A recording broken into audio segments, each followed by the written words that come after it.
Hello, my name is Ryan Brashant, and I'm a sales engineer here at McAfee.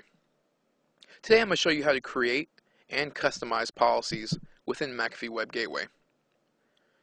Prior to the creation, let's first ensure that we have Active Directory and McAfee Web Gateway effectively communicating. Coming to the User Management tab, we'll select Windows Domain Membership, and we'll further confirm that we have our domain controller successfully joined. Also, we have the ability to authenticate a user. By adding the domain, user, and password, and selecting Authenticate User, we can further solidify the fact that both Active Directory and McAfee Web Gateway are effectively communicating. Once this has been established, we'll head over to the Policy Management tab. Now this is where we will begin to create our policy. We'll head to the Management section, and as you can see, we have the ability to modify a policy, create a new policy, or duplicate a policy. For all intensive purposes, we'll start off with the ability to create a new policy from scratch. Once that's been created, we'll head to the Common tab. Drop down the Policy section, and we'll select that test policy that I just created. As you can see, there's various filters that you can customize that particular test policy. I'm going to focus on two today. I'm going to focus on media type filters as well as advertising filters. With the media type filters, you have the ability to media type blacklist and whitelist various applications.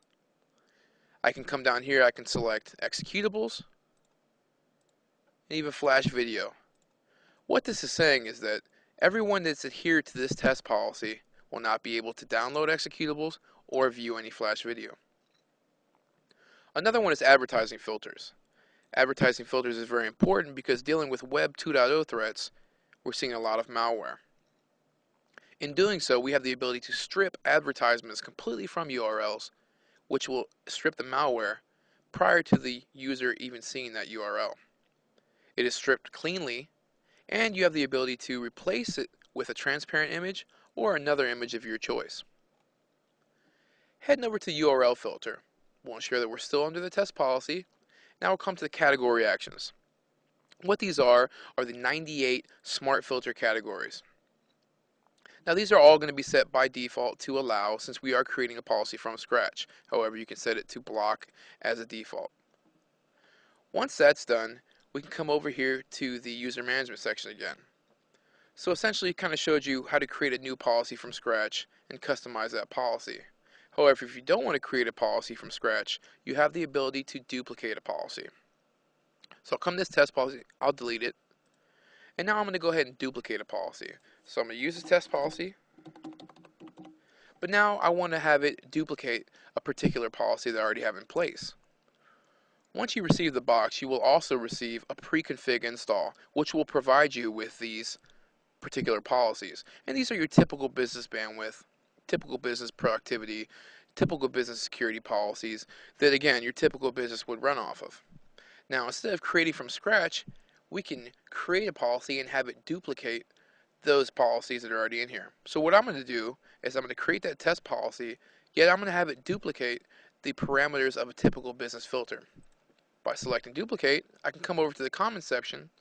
Now I can drop this down, select test policy, and as you can see, some of these are already in here checked.